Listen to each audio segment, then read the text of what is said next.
Imagínate, ¿eh? Una fina línea de plástico de apenas 1 milímetro.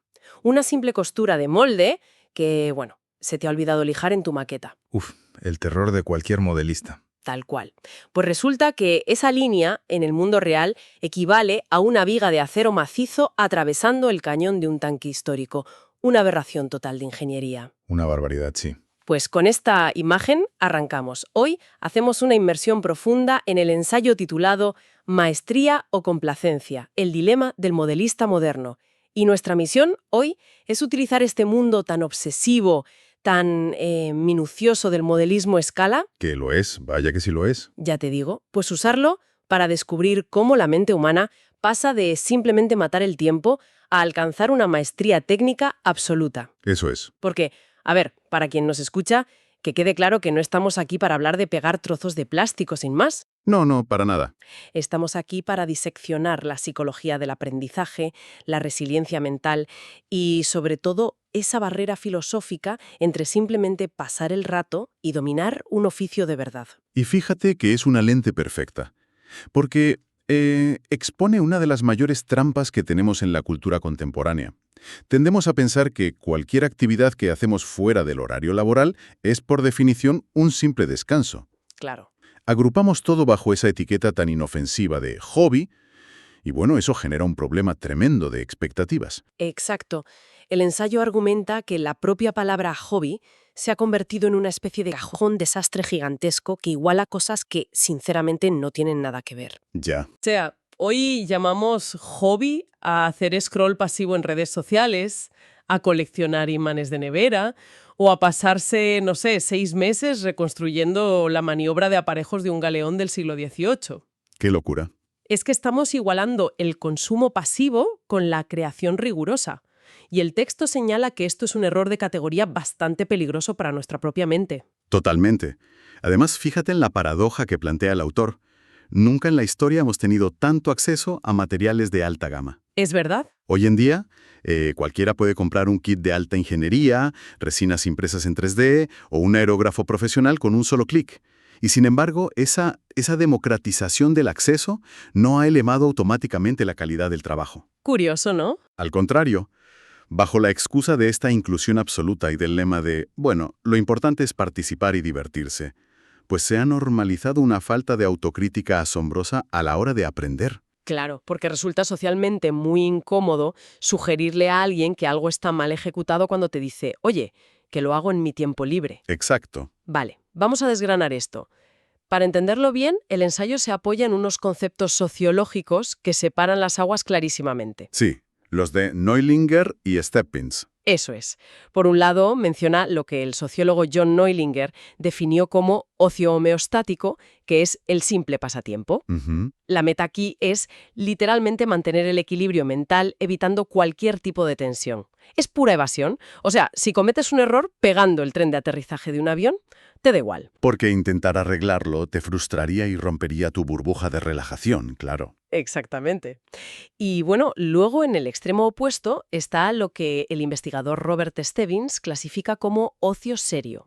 Y esto ya es jugar en otra liga. Desde luego. Exige perseverancia, esfuerzo personal constante y la adquisición de un conocimiento muy, muy especializado. Para ilustrarlo, el ensayo aterriza en la definición formal que manejan los jueces de la IPMS, la Sociedad Internacional de Modelistas Plásticos. Y la definición es implacable. A ver, recuérdanosla. Dice que hacer modelismo de verdad consiste en eliminar la naturaleza del kit. Es decir, borrar cualquier rastro de que eso es poliestireno inyectado para sustituirla por la naturaleza del sujeto original, ya sea acero fundido, madera, lona desgastada. El artesano se convierte en un editor de la realidad. Qué concepto más potente, eso de ser un editor de la realidad. A mí me encanta. Es como, usando una analogía cotidiana, el ocio homeostático sería como pasar por un autoservicio de comida rápida solo para calmar el hambre después de un día horrible en la oficina. Sí, cumple su función, te quita el hambre rápido y no requiere pensar mucho. Exacto. Pero el ocio serio sería matricularte en un curso de alta cocina para entender, no sé, por qué la reacción de Maillard transforma la estructura química de un trozo de carne. El objetivo ya no es llenarse, es comprender y dominar el proceso. Pero claro, Aquí tengo que plantearte la duda lógica. Si el objetivo final de alguien, cuando llega a casa agotado de trabajar 10 horas, es simplemente desconectar, Ya, apagar el cerebro. eso, apagar el cerebro, ¿por qué necesitamos imponer una jerarquía de compromisos? ¿No corremos el riesgo de sonar un poco elitistas al decir que el ocio serio es superior a simplemente pegar piezas para relajarse? Lo fascinante aquí es que es una objeción súper válida, pero el autor del ensayo es muy meticuloso al aclarar que no estamos hablando de superioridad moral en ningún momento. Vale. O sea, nadie es mejor persona por obsesionarse con la precisión histórica, ni es peor persona por querer desconectar y ya está. De lo que trata esto es de pura honestidad intelectual frente a los resultados. Entiendo. El pasatiempo casual tolera el error para preservar esa burbuja de evasión que decíamos, pero la maestría, por el contrario, requiere abrazar el error de frente, darte de bruces con él para poder crecer. Claro, claro. El elitismo no está en separar ambas cosas. El problema real, la deshonestidad, viene cuando alguien exige que se llame maestría o réplica histórica a un juguete que está mal ensamblado, simplemente para proteger su ego. Esa distinción es vital para saber a qué estamos jugando. Es decir, si quieres jugar en la Liga de la Evasión, fantástico, pero no pidas los trofeos de la Liga del Rigor. Exactamente. Y esa honestidad intelectual es lo que fuerza al artesano a firmar lo que el texto llama un contrato matemático con la realidad. Porque una vez que decides cruzar esa línea hacia el ocio serio, chocas de frente con las leyes de la física. Totalmente. Es que elegir una escala no es, no sé, una simple sugerencia estética. Es aceptar una ley física inquebrantable. Ya. Toma como ejemplo la escala 1,35, que es omnipresente en vehículos militares. Cualquiera que la conozca sabe que no perdona. Lo que decíamos al principio, si dejas la línea de molde de fábrica sin lijar en la torreta de un tanque de plástico y lo llevas a escala real, estás dejando literalmente un bordillo de acero cruzando el blindaje. Un defecto de fundición que, bueno, haría que despidieran al ingeniero en la vida real de forma fulminante. Sin duda. Aquí es donde se pone realmente interesante, porque es como intentar pintar la textura de la piel en un retrato hiperrealista utilizando una brocha gorda de pintar paredes. La física de la herramienta sencillamente no te permite capturar la realidad. Eso es. Y aquí es donde la explicación del ensayo sobre la microescala me voló la cabeza. La luz no se escala. Ah, claro. Ese es, sin duda, el mayor desafío técnico que tiene esta disciplina. Las leyes de la óptica no cambian porque tu objeto sea más pequeñito. Ya, la luz es la luz. Exacto. Un fotón de luz natural rebota con la misma intensidad en un avión Mustang real de 10 metros, aparcado en una pista, que en una maqueta de plástico de 15 centímetros en el escritorio de tu habitación. Madre mía. Eso significa que las sombras naturales y los contrastes de volumen que tiene el avión real jamás se van a generar en la maqueta de forma natural, simplemente porque le falta masa, le falta gravedad visual. Claro, entiendo. Como el plástico no proyecta la sombra profunda que proyectaría el metal pesado, el modelista se ve obligado a engañar físicamente al ojo humano. Exactamente. Tienen que pintar la luz y pintar la sombra. Por eso ves a estos expertos utilizando técnicas loquísimas como la modulación del color, el presombreado. Ya. No usan un aerógrafo con una aguja minúscula de 0.20 milímetros por mero esnobismo o por postureo en Internet.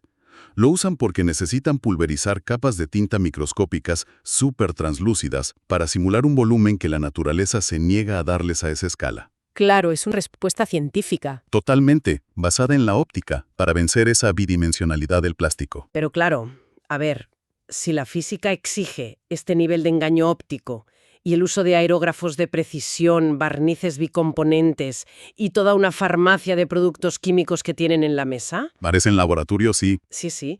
¿Significa esto que un principiante, alguien que acaba de empezar con un presupuesto súper limitado y un par de pinceles, está condenado a quedarse en el pasatiempo casual y nunca podrá rozar el modelismo serio? Pues, si conectamos esto con el panorama general de la psicología del aprendizaje, la respuesta es un rotundo no. Ah, menos mal. Sí. El ensayo destruye completamente ese mito de que las herramientas hacen al maestro. El modelismo de excelencia, y de hecho la maestría en cualquier campo, no se define por lograr una obra de arte perfecta el día 1, ni por tener el taller más caro del mundo. ¿Entonces? Se define exclusivamente por la intención deliberada de aprender. Ah, el contraste de perfiles que hace el autor ilustra esto a la perfección. Piensa, en un novato absoluto. Sus herramientas son rudimentarias, le tiembla un poco el pulso, pero está metiendo horas y horas en foros e investigando en libros de historia militar para descubrir por qué los famosos códigos RLM de pintura alemana no eran colores aleatorios. Eso es rigor. Claro.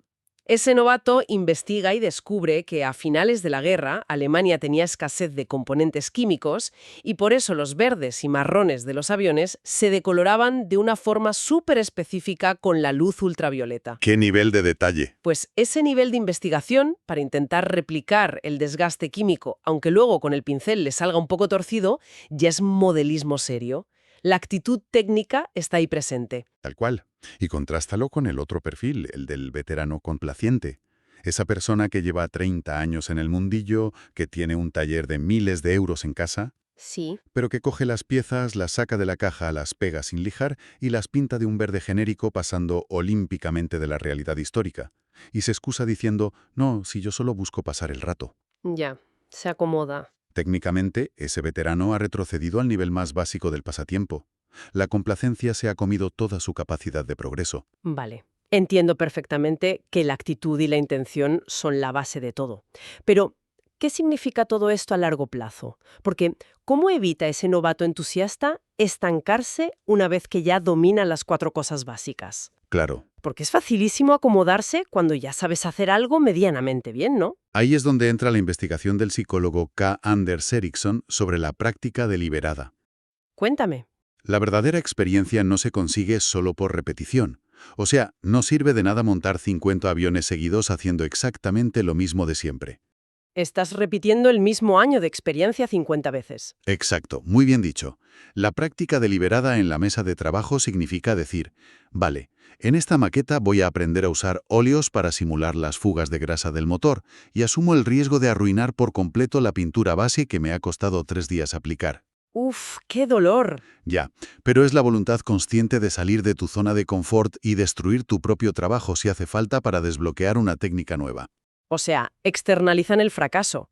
El error ya no es una señal de que son unos inútiles, es simplemente un paso de ingeniería necesario para entender cómo funciona el material. Eso es. Pero, a ver, haciendo de abogada del diablo. Entiendo la teoría, pero la gestión emocional de esto tiene que ser durísima. Porque enfrentarse a tu propia incompetencia, ver cómo estropeas una pieza tras horas de trabajo, Frustra muchísimo. frustra y paraliza creativamente a cualquiera.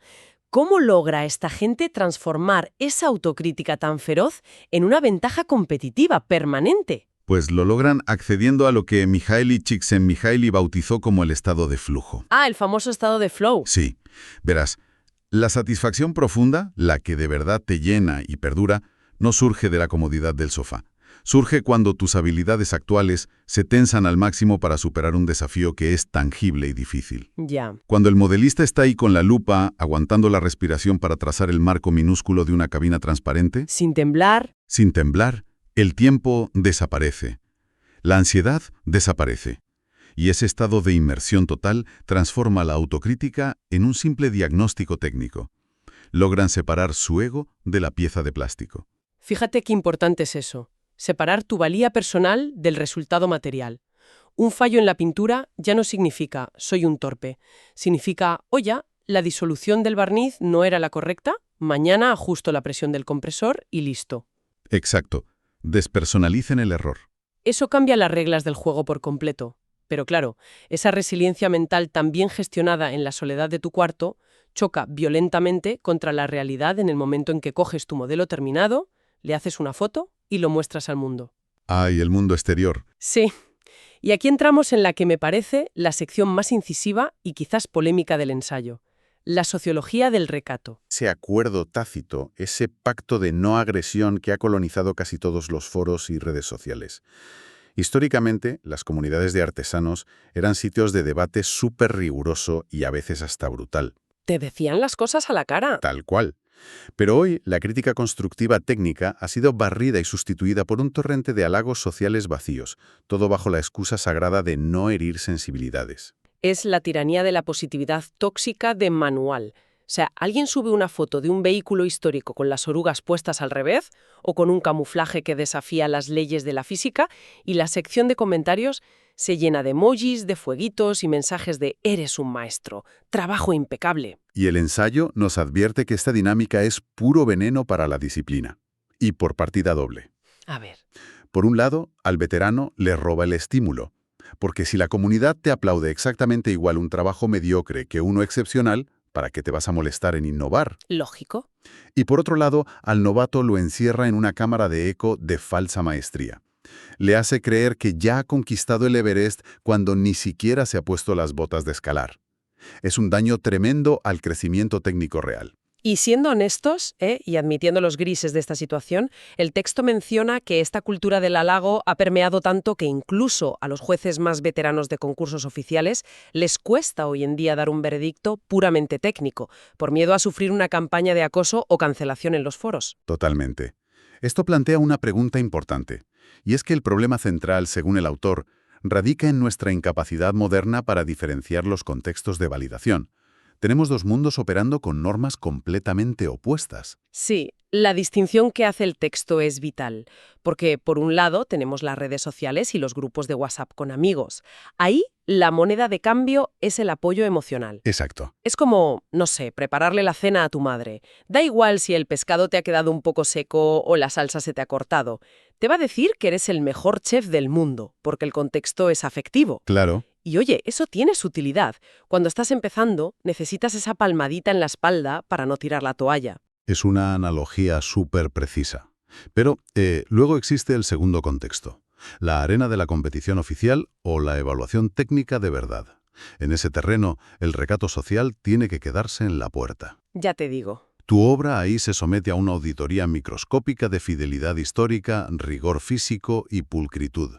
Siguiendo con tu ejemplo, es como llevar ese mismo pescado seco a un tribunal de jueces con estrellas Michelin. Te hunden. Y la tragedia se desata cuando la gente confunde ambos escenarios.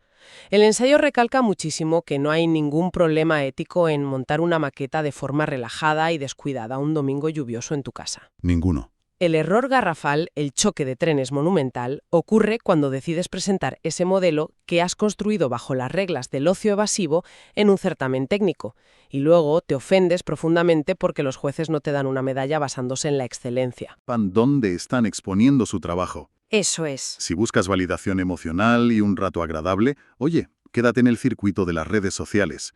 Pero si decides entrar al circuito del rigor técnico, pues tienes que aceptar que te van a enfrentar a la verdad empírica sobre tu ejecución, no hay más. Pero pongámonos en los zapatos de quien nos escucha, que a lo mejor está intentando aprender algo nuevo ahora mismo. En esta era en la que llevamos dispositivos diseñados para inyectarnos dopamina constante en el bolsillo, ¿cómo demonios escapa un aprendiz del canto de sirena de los likes fáciles? ¿Cómo encuentra esa fuerza de voluntad para buscar proactivamente esa crítica tan severa que realmente necesita? Pues mira, requiere un acto de voluntad contracultural, diría yo. Significa renunciar a la gratificación a corto plazo. El artesano que realmente evoluciona es el que aprende a filtrar el ruido digital. Ya, a silenciar las notificaciones un poco. Sí, deja de medir su progreso por el número de comentarios positivos de gente que ni conoce y empieza a buscar activamente a mentores, a jueces duros que de verdad estén dispuestos a diseccionar sus errores. Qué difícil es eso, para el ego. Muchísimo.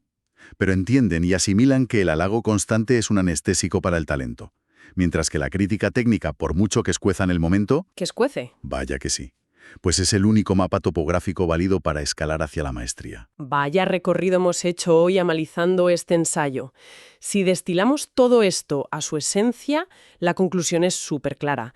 Pasar del pasatiempo superficial a la maestría técnica no tiene absolutamente nada que ver con haber nacido con un talento especial ni con poder permitirte el taller más caro. Para nada. Es una decisión intelectual. Consiste en abandonar la comodidad homeostática y rechazar la mediocridad disfrazada de inclusión. Consiste en comprender la física subyacente de lo que tienes entre manos, en aceptar la incomodidad inherente que supone esa práctica deliberada, asumiendo riesgos que pueden arruinar tu obra. Y sobre todo, en desarrollar una madurez psicológica blindada que te permita separar tu ego de tu trabajo, sabiendo distinguir muy bien cuándo estás mendigando un aplauso social y cuándo estás pidiendo una auditoría técnica real. Y creo que la verdadera riqueza de este análisis, y por qué queríamos traerlo hoy, es que aplica a cualquier disciplina que enfrente la gente que nos oye.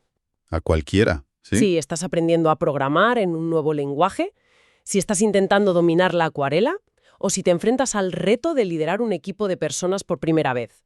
Los mecanismos son idénticos. Siempre, siempre va a existir esa tentación seductora de quedarte en la comodidad, donde no hay tensión, pero claro, donde tampoco hay aprendizaje. Exacto. Frente a eso, está la opción consciente de buscar el estado de flujo, de tensar tus habilidades al límite y someterte al escrutinio para forzar tu propio crecimiento. Al final del día, el rigor técnico, esa exigencia máxima hacia uno mismo, no es un castigo autoinfligido, aunque lo parezca a veces. Es, irónicamente, el mecanismo más efectivo que tenemos para transformar el tiempo libre, que muchas veces se nos escapa entre los dedos sin dejar rastro, Totalmente. pues para transformarlo en algo que posee significado, que exige nuestra presencia absoluta y que en última instancia perdura. Qué gran reflexión. Y esto nos deja con un pensamiento final provocativo, algo para que nuestra audiencia le dé vueltas más allá de los datos de hoy. A ver, El ensayo establecía, usando la regla de los jueces, que la definición definitiva de este oficio es que el artesano actúa como un editor de la realidad. Su trabajo es eliminar cuidadosamente todo lo burdo, todo lo que delata que eso es plástico artificial, para revelar la verdad pura del objeto histórico subyacente. sí, una imagen preciosa. Pues leyendo esto, me pregunto, viendo todo este proceso tan tortuoso de frustración gestionada, de paciencia infinita, de exposición voluntaria a la crítica técnica, ¿qué pasaría si el verdadero material que el modelista está esculpiendo, lijando y puliendo tan meticulosamente en la soledad de su mesa no es el poliestireno? ¿Qué pasaría si el material real que están afinando es su propia resiliencia mental frente a la adversidad? Uf. Empezamos esta inmersión profunda hablando de que el pasatiempo era un simple interruptor para desconectar y evitar el estrés del día a día. Pero resulta que en el ocio serio, esa tensión, ese esfuerzo súper obsesivo frente a la lupa y bajo la luz del flexo, no está arreglando las piezas de una maqueta incompleta. En realidad, te está ensamblando a ti.